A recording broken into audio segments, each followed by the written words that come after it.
ایک بہت بڑی ہستی ابو بکر بن عبداللہ بن جعفر، یہ شہدائے کربلا میں سے ہیں، جو 72 شہداء ان میں یہ ہستی شریک تھے۔ آج 15 محرم الحرام، ان کا ایک واقعہ سن لیجئے، بڑا زبردست واقعہ ہے، کمال واقعہ ہے۔ ابو بکر بن عبداللہ بن جعفر یہ کتنی بڑی ہستی کے پوتے ہیں اور کتنی بڑی ہستی کے بیٹے ہیں، اور کتنے بہت بڑے، کتنے عالی مقام ہیں، کتنے عالی وقار ہیں۔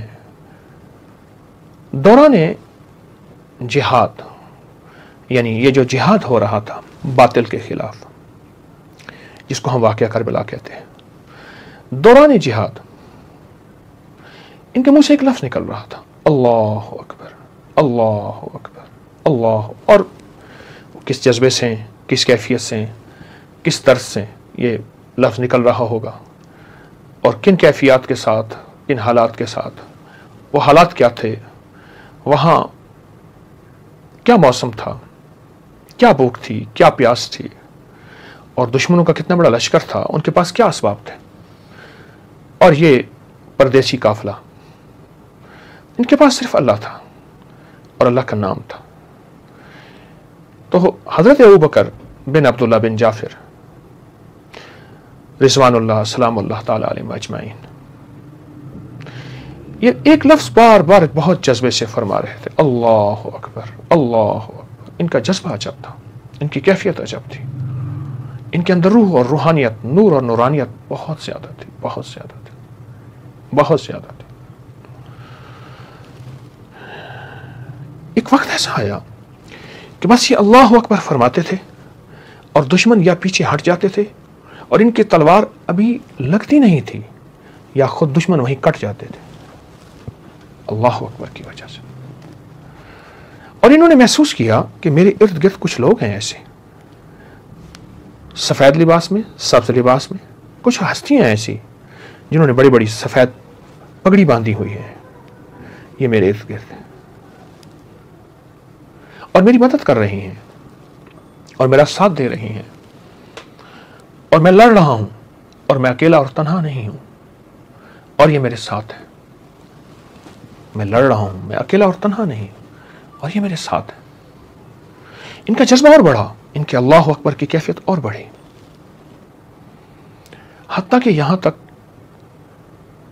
ان کو روکنا پڑا کہ آج ہم نے شہید ہونا ہے، اللہ کا نام لو، پر اس کیفیت کے ساتھ لو کہ ہم نے شہید ہونا ہے، کہ تم جس جذبے کے ساتھ لڑ رہے ہو، تم نے سب کو ختم کر دینا ہے اور تم باقی رہو گے۔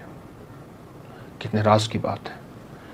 وہ اللہ کا نام لیتے تھے اللہ کے لیے، اور اللہ کا نام اگر چھوڑتے ہیں تو اللہ کے لیے۔ یہ وہ ہیں جو اللہ کا نام کبھی چھوڑ نہیں سکتے، یہ تو پیدا ہی اس لیے ہوئے ہیں، ان کے دلوں میں بیج اور ان کے دلوں میں جو پودا ہے، خوشبو ہے، وہ ہے ہی اللہ کے نام کی۔ انہوں نے آہستہ پڑھنا شروع کر دیا، اللہ کا نام چھوڑ کیسے سکتے ہیں؟ انہوں نے آہستہ پڑھنا شروع کر دیا۔ جب آہستہ پڑھنا شروع کر دیا تو انہوں نے محسوس کیا کہ میرے ارد گرد جو قوتیں تھیں اور جو طاقتیں تھیں وہ ایک دم ہٹ گئی ہیں، اور جنہوں نے مشورہ دیا تھا فرمانے لگے، لگتا یہ ہے کہ اب اللہ کے حضور حاضری کا وقت آ گیا ہے، اور اللہ کے حضور حاضری کا ایسا وقت ہے کہ ہمارے نانا حضرت محمد صلی اللہ تعالی علیہ وسلم انتظار کر رہے ہیں، اور ان کے ساتھ ابوبکر صدیق، عمر فاروق، عثمان غنی، حیدر کرار اور بڑی ہستیاں ہمارا انتظار کر رہی ہیں۔ آج روزہ وہیں جا کے کھولنا ہے، پیاس وہیں جا کے مٹانی ہے، اور بھوک کا تدارک اور بھوک کا نظام وہیں جا کے کرنا ہے۔ بہت زیادہ ہمارا انتظار ہو رہا، ہم غمزدہ لوگ ہیں، انشاءاللہ ہم انتظار وہاں زیادہ دیر نہیں کرائیں گے۔ اللہ کے سامنے اپنی جان، اپنا مال، اپنا سب کچھ پیش کر دیا، اپنا گھر، اپنی زندگی، سب کچھ پیش کر دیا۔ ہم اللہ کے حضور انشاءاللہ اپنی جانوں کا نذرانہ پیش کریں گے۔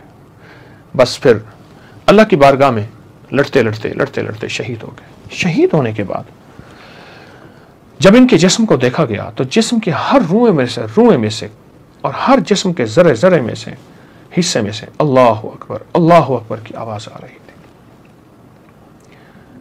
لوگوں نے سمجھا شاید ابھی زندہ ہے۔ انہوں نے ان کو زندہ رکھنے کے لیے کوئی تدبیر کی، لیکن وہ تو شہید ہو گئے تھے. وہ اللہ کی امانت اللہ کے سپرد پیش کر چکے تھے، وہ شہید ہو گئے تھے. اب یہ حیران ہو گئے، یہ کیا ہے؟ حتیٰ کہ یہاں تک کہ جب ان کی تدفین کا وقت آیا تو اس وقت بھی ان کے جسم سے اللہ اکبر کی آواز آ رہی تھی. اور صرف جسم سے نہیں، روئیں روئیں سے، جسم کے حصے حصے سے، بال بال سے اللہ اکبر کی آواز آ رہی تھی. اور اسی حالت میں اللہ کی امانت کو اللہ کے سپرد کر دیا. زندگی کا ایک سبق ہے ہمارے پاس کہ اللہ اکبر کی صدائیں اللہ کو اتنی پسند ہیں کہ نماز کی ہر رکعت میں اللہ اکبر ہے. اللہ اکبر سے شروع ہوتی ہے، رکوع میں جائیں اللہ اکبر، سجدے میں جائیں اللہ اکبر، سجدے سے اٹھیں اللہ اکبر، پھر سجدے میں جائیں. اللہ کو نماز کی جو حالت میرا رب چاہتا ہے تبدیل کرو. یہ ساری حالتیں میرے اللہ کے ہاں تبدیل ہیں، لیکن ہر حالت کو تبدیل، ہر حالت میں جانے سے پہلے اللہ اکبر. اور آپ حج پہ جائیں لبیک اللہ، پھر آتا ہے اللہ. آپ اپنے جانور کو ذبح کریں بسم اللہ اللہ اکبر. آپ استلام کریں حجر اسود کا بسم اللہ اللہ اکبر. اللہ اکبر کی صدائیں زندگی کا حصہ ہیں، یہ ہماری رگوں میں ہمارے اندر چلی جائیں. اور میں آپ کو بتایا کرتا ہوں کہ 3 تسبیح اللہ اکبر کی پڑھ لیں. دنیا کی لا علاج بیماری ہے، لا علاج روگ ہے، کوئی ایسی تکلیف ہے جو ختم نہیں ہو پا رہی، کوئی ایسا روگ ہے، کوئی ایسا جادو ہے، کوئی ایسا زندگی کی ایسی بندش ہیں. دیکھیں بیماری بڑی نہیں، اللہ بڑا ہے. جادو بڑا نہیں، اللہ بڑا ہے. چیزیں بڑی نہیں، اللہ بڑا ہے. یہ ساری چیزیں مٹ جائیں گی، اللہ باقی ہے اور باقی رہے گا. کوئی بھی بیماری ہے، کوئی بھی تکلیف ہے، کوئی بھی زندگی کی الجھن ہے، اول آخر 3 بار درود پاک اور 3 تسبیح اللہ اکبر کی پڑھ لیں. اپنی بیماری، اپنا جادو، اپنی تکلیف، اپنی الجھن کا، کوئی نفسیاتی الجھن ہے، کوئی ڈپریشن، ٹینشن، انزائٹی، کوئی اسٹریس، کوئی بھی چیز ہے، اللہ اکبر کا تصور کریں. آپ کو یہ ایک وظیفہ ابوبکر بن عبداللہ بن جعفر رضی اللہ تعالیٰ عنہ سلام اللہ تعالیٰ ان کی ہستی سے، ان کے وسیلے سے ملا. ان کی زندگی کا یہ وظیفہ تھا اور اسی وظیفے کی برکت سے ان کو شہادت کا اعلیٰ مقام ملا. آج ہم شفا پانا چاہتے ہیں، بیماری، تکلیف، پریشانی، دکھ درد کو دور کرنا چاہتے ہیں، اس وظیفے سے استفادہ کریں اور اس وظیفے سے فائدہ حاصل کریں اور اس وظیفے سے نفع حاصل کریں. زندگی لاجواب، بہترین اور باکمال ہے. نہ پڑھنا بھولیے گا. اس وظیفے کی مجھے بڑوں سے اجازت ہے، آپ کو بھی اجازت دے رہا ہوں. اس کو ضرور اپنی زندگی میں شامل کریں. نفع ہوگا، فائدہ ہوگا اور انشاءاللہ خیر ملے گی.